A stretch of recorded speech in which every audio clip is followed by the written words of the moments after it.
আসসালামু আলাইকুম, আশা করি আপনারা ভালো আছেন। শুরু হয়ে গেল হচ্ছে গিয়ে আমাদের নতুন একটা এপিসোড। আর আজকের এপিসোডে আমরা যাবো হচ্ছে গিয়ে চিটাগাংয়ে। চিটাগাংয়ের শহর থেকে আমরা যাবো হচ্ছে গিয়ে কর্ণফুলী ব্রিজ দেখে আমরা আবার চিটাগাং শহর থেকে চলে যাবো হচ্ছে গিয়ে পতেঙ্গা সি বিচ দেখে পতেঙ্গা মেরিন ড্রাইভ হয়ে আমরা ঢাকায় ব্যাক করব। তো আজকের ভিডিওটা আপনাদের জন্য অনেক ইন্টারেস্ট হবে। তাহলে চলেন ভিডিওটা পুরোটা দেখি, এবং ভিডিও যদি ভালো লেগে থাকে অবশ্যই লাইক, কমেন্ট এবং সাবস্ক্রাইব করবেন। আর এখন আমি আমার বাসা থেকে বের হয়েছি। আমার বাসা হচ্ছে গিয়ে মোহাম্মদপুর বসিলাতে। এটা হচ্ছে গিয়ে বসিলা রোড। এখন একটা ব্রিজ উঠতেছি, আর আজকের রাস্তায় অনেক প্রেশার, বিশেষ করে রাস্তা অনেক জ্যাম। আর দেখেন এই যে এখান থেকে হচ্ছে গিয়ে নদীর ভিউ অনেক সুন্দর, ভালো লাগতেছে ভিউটা। আর রাস্তায় অনেক ট্রাফিক দেখতে পাচ্ছেন। একটু আনইজি লাগতেছে, কারণ হচ্ছে গিয়ে অনেক ট্রাফিক। তো একটা ট্রাফিকের ভিতরে আসলে সুন্দরভাবে কিংবা শান্তিভাবে বাইক চালানো মুশকিল হয়ে যাবে। তো আমাদের খুব আস্তে আস্তে এবং খুবই স্পিড মেনটেন করে আমাদের বাইক চালাতে হবে। এখানে সিরিয়াস শুটকির গন্ধ পাইতেছি। এই যে গাড়িগুলো দেখতে পাচ্ছেন, এই গাড়িগুলোর ভিতরে করে শুটকি নিতেছে। মানে এত পরিমাণে গন্ধ, মনে হচ্ছে যে একেবারে পুরো পচা গন্ধ। মানে আমি শুটকি খাই, বাট আজকে গন্ধটা ভাল লাগলো না। আমি যতটুকু জানি হচ্ছে গিয়ে ঢাকা থেকে, আমি যতটুকু জানি চিটাগাং থেকে শুটকি ঢাকাতে আসে। বাট এখন কি ঢাকা থেকে শুটকি চিটাগাংয়ে যাচ্ছে, এরকম কিছু একটা। আপনার জন্য বিষয়টা জেনে থাকেন অবশ্যই কমেন্ট করে জানাবেন যে আসলে এটার বিষয়টা কী হতে পারে। কারণ তারা শুটকি কোথায় নিয়ে যাচ্ছে। এখন পর্যন্ত আমরা কুমিল্লা আসি নাই। এই জায়গাগুলো দেখতেছেন, এগুলো থেকে প্রচুর পরিমাণে গন্ধ আসতেছে, শুটকির গন্ধ আসতেছে। মানে একদম পুরো দম বন্ধ হয়ে যাইতেছে।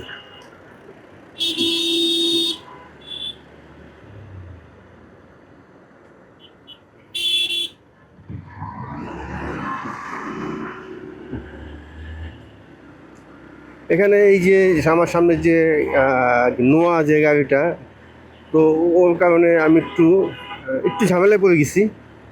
কারণ সে ডানেও যাচ্ছে না, বামেও যাচ্ছে না, একটা রাস্তা সে চালাইতেছে। আমি তার সিস্টেমটাই বুঝতেছি না।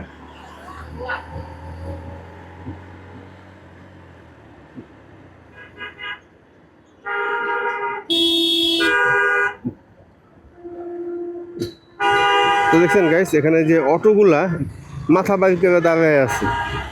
মানে তার কোনো টেনশন নাই যে আসলে মাথা বাড়ি করে রাখছে, হয়তো কোনো একটা গাড়ির সাথে তো বেঁধে যেতে পারে। তো যেহেতু আজকে যেহেতু গাড়ির প্রচুর চাপ, তো তার ওটা বোঝা উচিত ছিল। আর জায়গায় জায়গায় হচ্ছে গিয়ে যে হাইওয়ে পুলিশ দাঁড়িয়ে আছে গান নিয়ে, বিশেষ করে হচ্ছে গিয়ে এই গান নিয়ে দাঁড়ায় আছে যে তারা ওভার স্পিডটা দূর থেকে মাপে। মানে স্পিড গান নিয়ে তারা দাঁড়ায় আছে। একটু দেখলাম একটা পুলিশের হাতে স্পিড গান। তো আমরা আসলে সবসময় স্পিড মেনটেন করেই আমরা গাড়ি চালাই, বাইক চালাই। তো এখন আমার স্পিড হচ্ছে গিয়ে 75-77 এরকম স্পিড, বাট স্পিড লিমিট হচ্ছে গিয়ে 80।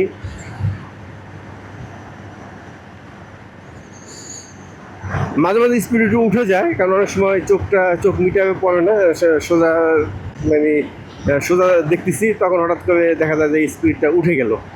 তো তখন আবার আস্তে করে স্পিডটা নামায় ফেলাই যখন চোখটা পড়ে স্পিডের দিকে। এখানে নামাজ পড়ে এখন বের হইলাম। আর ওইখানকার লোকজন মানে হচ্ছে গিয়ে সাতকানিয়াতে ছিলাম। তো এলাকার লোকজন আলহামদুলিল্লাহ ভালো খারাপ সব জায়গায় আছে। কিছু লোকজন আছে ভালো, কিছু লোকজন খারাপ আছে। তো প্রথম যখন এখানে বাইক রাখছি আমরা মসজিদের পাশে, এখন এক লোক এসে আমাদের বাইকটা সরাই দিছে। সরানো উচিত ছিল না, তো ওটা না সরালে কোনো সমস্যা হতো না। তো উনি আমাদের বাইকটা সরাই দিল, হয়তো এলাকার প্রভাব সে দেখাইলো এলাকার। তারপরে যে নামাজ পড়ে যখন বের হইলাম, তো অনেক মুসল্লি ছিল আমাদের সাথে দাঁড়ায় কথাবার্তা বললো। এটা ভালো লাগছে আর কি। যাই হোক, যে ঢাকা চিটাগাং হাইওয়ে দেখা যাচ্ছে। আমরা এখন সামনে কোথাও খাবারের স্পেস পাইলে ওখানে আমরা ইনশাল্লাহ খাওয়া দাওয়া করবো। এই জায়গা থেকে খাওয়া দাওয়া করে আবার আমাদের গন্তব্যস্থলে আমরা ইনশাল্লাহ আগায় যাব। সবচেয়ে বড় বিষয় হচ্ছে কি আল্লাহ পাক আমাদের জুম্মার নামাজটা যে আমরা পড়বো, আল্লাহ এটা কবুল করছে। যে আল্লাহ যদি কবুল না করতো জুম্মার নামাজটা, তাহলে আমরা হয়তো পড়তে পারতাম না। তো আল্লাহর অশেষ মেহেরবানি এবং অশেষ রহমত যে আমরা জুম্মার নামাজটা আদায় করতে পারছি। তো এখানে এটা একটু ওঠার সময় একটু সাবধানে উঠতে হবে, একটু দেখে শুনে খুব সাবধানে জায়গা থেকে উঠতে হবে। যাক, মাশাল্লাহ আমরা আমাদের ইউটার্ন নিয়ে নিছি, আর এখন আমরা যাচ্ছি আমাদের গন্তব্যস্থলে। এই যে রাইসুল আগে চলে গেল। তো ওকে আমি সবসময় আগেই দেই, তো ও আগে থাকে আর আমি হচ্ছে কি ওর পিছনে থাকি অল টাইম।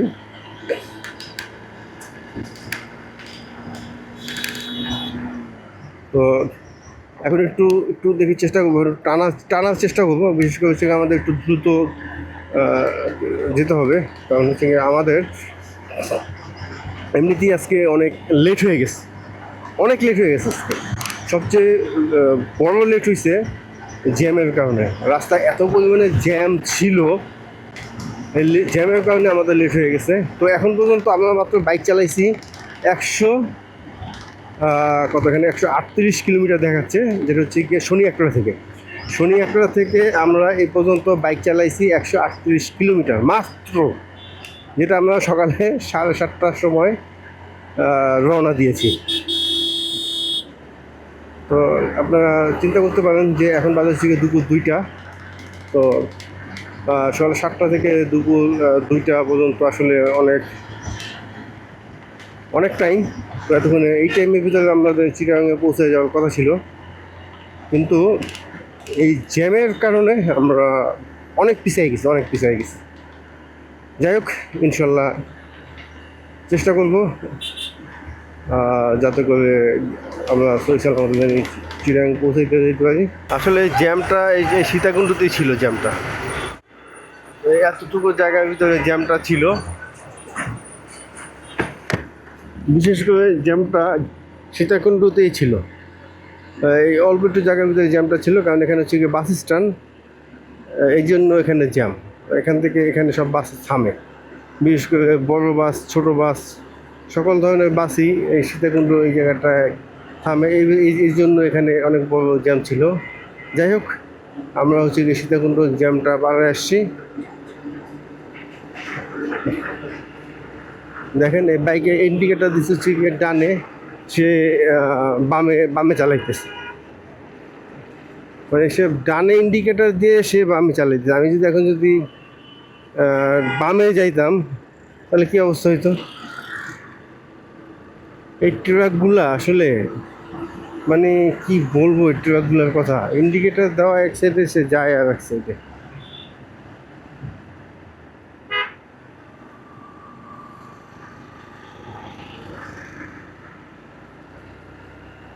এখন বর্তমানে আমরা আসতে হচ্ছে গিয়ে চিটাগাংয়ের ভাটিয়ারিতে।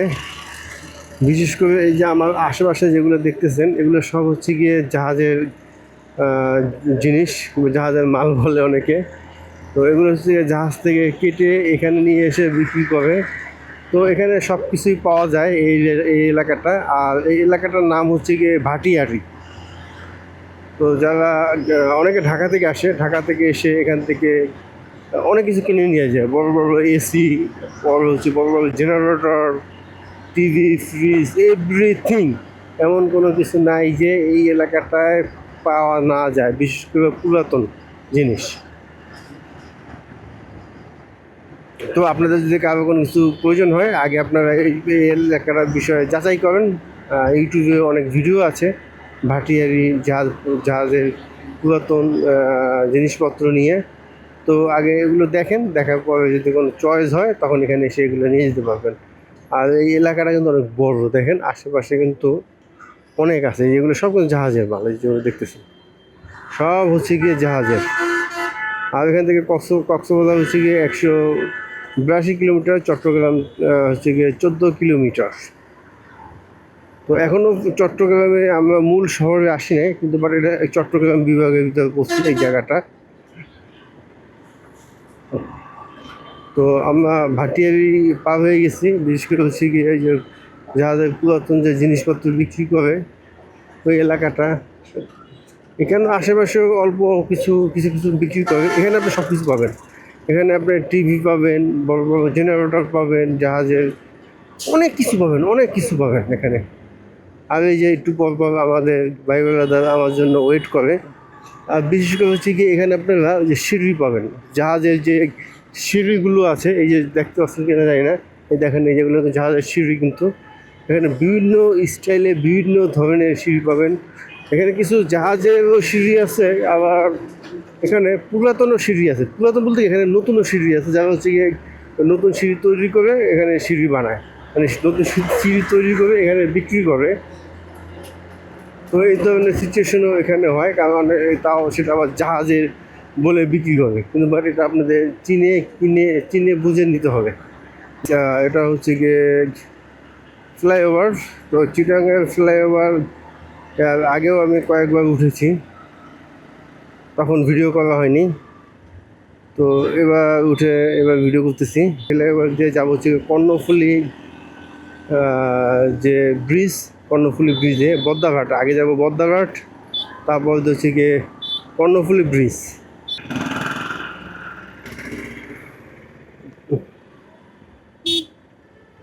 অবস্থা দেখেন,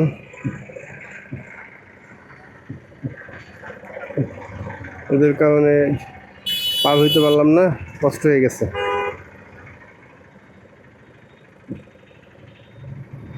এই জায়গাটা কোনো মেইনটেন নাই। যেটা যদি মেইনটেন থাকতো তাহলে এই সমস্যাটা হইতো না। আর এটা কি চিটাগাংয়ের ফ্লাইওভার না অন্য কিছু? ফ্লাইওভার এত অপরিষ্কার কেন? হ্যাঁ, ফ্লাইওভারের দুই পাশে মাটির অভাব নেই, বালুর অভাব নেই, ফ্লাইওভার থাকবে অনেক সুন্দর। না, চিটাগাংয়ের ফ্লাইওভার পছন্দ হইল না। কর্ণফুলী ব্রিজের উপর দাঁড়িয়ে আছি এবং হচ্ছে গিয়ে সমুদ্রের খুব সুন্দর ভিউ উপভোগ করতে পারতেছি। বিশেষ করে সমুদ্রের ভিতরে অনেক লাইটারবাহী জাহাজ আছে, দেখতে পাচ্ছেন, আর আশেপাশে অনেক বিল্ডিং আছে, দেখতে খুবই চমৎকার লাগতেছে। মনটা পুরো ভরে গেছে আপনারা কর্ণফুলী ব্রিজে আসলে এই ধরনের ভিউ উপভোগ করতে। আমার বাম পাশে যেটা, এটা কিন্তু চিটাগাং পোর্ট, দেখতে পাচ্ছেন। আর এখন কিন্তু চিটাগাংয়ে আছি, চিটাগাং পোর্টে। আর আজকের ডেস্টিনেশন হচ্ছে গিয়ে পতেঙ্গা বিচ এবং হচ্ছে গিয়ে পতেঙ্গা যে মেরিন ড্রাইভ যেটা আছে, মানে হচ্ছে পতেঙ্গার যে সুন্দর যে রাস্তাটা, ওই রাস্তাটা বাইক চালাবো। তো এর জন্য আমরা সকালবেলা ঢাকা থেকে রওনা দিয়েছি। হয়তো আর 1 ঘন্টা লাগবে পতেঙ্গা মূল বিচে পৌঁছাইতে। আজকের ট্রিপটা হচ্ছে গিয়ে ছোট্ট একটা ট্রিপ, ইনশাল্লাহ আপনাদেরকে অনেক ভালো লাগবে। আর এখানে অনেক জ্যাম, কারণ আমরা অনেক জায়গায় ঘুরছি। মূল অবশ্য চট্টগ্রাম অনেক আগেই পৌঁছেছি। পৌঁছানোর পরে একটু কর্ণফুলী ব্রিজে গিয়েছিলাম, ওখানে একটু সব ফটোশ্যুট করে ওখান থেকে কর্ণফুলী ব্রিজ থেকে পাশ দিয়ে যে রাস্তাটা গিয়েছে ওই রাস্তা দিয়ে আমরা ঢুকেছি আর কি। যাই হোক, এখানে প্রচুর জ্যাম আছে। ইনশাল্লাহ জ্যাম সামনে যখন পতেঙ্গা যখন বিচে যখন কাছাকাছি চলে আসবো, তখন ইনশাল্লাহ আপনাদের মাঝে আবার হাজির হবো। পতেঙ্গা সি বিচের কাছাকাছি আমরা চলে আসছি। তো এই যে সামনে গিয়ে একটু ডানে মোড় নিব, মোড় নেওয়ার পরে হচ্ছে গিয়ে পতেঙ্গা সি বিচ। তো এ পর্যন্ত আসতে আমাদের আজকে অনেক কষ্ট হয়েছে। আর এই যেখানে দেওয়া আছে কর্ণফুলী টানেল হচ্ছে গিয়ে ডানে, আর সোজা হচ্ছে গিয়ে পতেঙ্গা সি বিচ। ইনশাল্লাহ আমরা পতেঙ্গা সি বিচে আমরা চলে আসছি। দেখতে পাচ্ছেন, এটা হচ্ছে গিয়ে মূল পতেঙ্গা এলাকা। আর এখন আমরা খাওয়া দাওয়া করবো দুপুরের। এখন পর্যন্ত আমরা দুপুরের খাওয়া দাওয়া করি নাই, এখন আমরা দুপুরে খাওয়া দাওয়া করবো।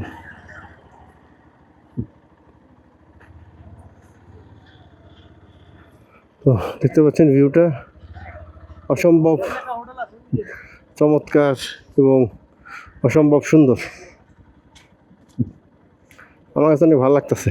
এই দাদা, এই তো পতেঙ্গা দেখা আমাদের শেষ হয়ে গেল।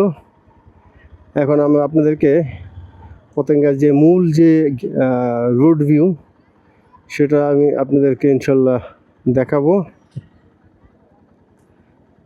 তো যত পর্যটক আছে সবাই হচ্ছে কি এখানে আসে, আসার পর এখানে নামার পরে গোসল করে সমুদ্রের ভিউ উপভোগ করে। এখন আছি হচ্ছে গিয়ে পতেঙ্গা কী বলে সি বিচের যে রোড, মেরিন ড্রাইভ ধরে যে রোডটা গিয়েছে, তো ওই রোডে বাইক চালাইতেছি। তো সকালবেলা রওনা দিয়েছিলাম তো চিটাগাংয়ের এই জায়গাটার উদ্দেশ্যে। তো ইনশাল্লাহ এখানে আসলাম আর এখানে কিছু ভিউ দেখছি, কি আপনাদেরকেও দেখিয়েছি। আর এখন এখান থেকে আবার ব্যাক করতেছি। তো ব্যাক করার সময় মানে হচ্ছে গিয়ে এই যে নদীর যে ভিউটা, ইনশাল্লাহ এই ভিউ যতটুকু সম্ভব আপনাদেরকে দেখাবো। কিন্তু আগে যখন এই রাস্তা দিয়ে আমি অনেক আগে একবার এই রাস্তা দিয়ে আমি বাইক চালিয়ে গিয়েছিলাম, বাট তখন কিন্তু এত ছিল না। মানে হচ্ছে গিয়ে এই যে দুই পাশে দেখেন, এই পাশে অনেক লরি রেখে দিয়েছে এবং এখান থেকে এখানে প্রচুর লরি চলে, অনেক গাড়ি চলে। তো এগুলো ছিল না, তখন ভিউটা খুব সুন্দরভাবে দেখা যেত। আর এখন যে এটার ভিউ আসলে সুন্দরভাবে দেখা যাচ্ছে না। কি দেখবো ভিউ, দুই পাশে হচ্ছে গিয়ে শুধু এই যে বড় বড় লরি দেখতেছি, তারা এখানে পার্কিং করে রেখে দিচ্ছে। এদের কারণে ভিউ উপভোগ করতে পারতেছি না। আর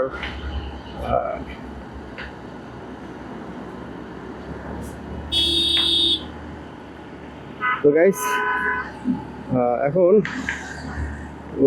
এই রাস্তাটা একটু ডেঞ্জারাস মনে হইলো, হঠাৎ করে এখানে উঁচা ছিল, এই জন্য আমার বাইকটা কাত হয়ে গেল। আর আরেকটা বিষয় যেটা, আপনারা রাস্তায় যখন বাইক চালাবেন তখন একটু সাবধানে চালাইতে হবে, কারণ হচ্ছে গিয়ে নিচে অনেক সময় মোবিল পড়ে থাকে। এই মোবিল পড়ে থাকার কারণে বাইক অ্যাক্সিডেন্ট হয়, কিংবা বাইকের যে ব্যালেন্স হারায় ফেলায়। তো কিছুক্ষণ আগে আমার এই অবস্থা হয়েছিল, আমি হারাই ফেলছিলাম মোবিল পড়ে থাকার কারণে। আর আগে যখন এই রাস্তা দিয়ে আমি যখন বাইক চালিয়ে গিয়েছি তখন এই যে গাছগুলো ছিল না, তার মানে হচ্ছে কি অনেক আগে। আর এখন তো এখানে প্রচুর গাছ হয়ে গেছে, এখান থেকে এখন সমুদ্রের ভিউ আসলে দেখা যাচ্ছে না।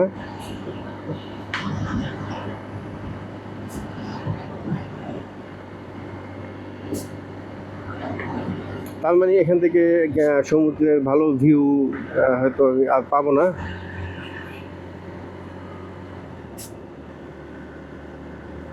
এখন আমাদের যেতে হবে হচ্ছে গিয়ে লরির পিছনে আমাদের যেতে হবে। দুই লরি দেখেন, দুই লরি চিপায় আমরা আটকে গেছি।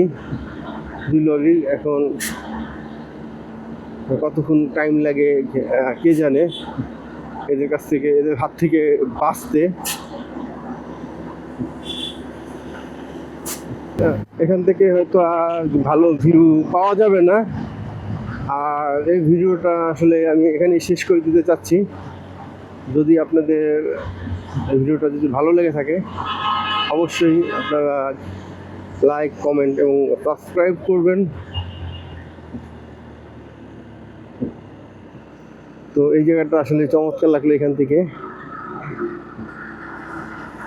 তো এখন আমি এখান থেকে আপনাদের কাছ থেকে বিদায় নিচ্ছি ইনশাল্লাহ।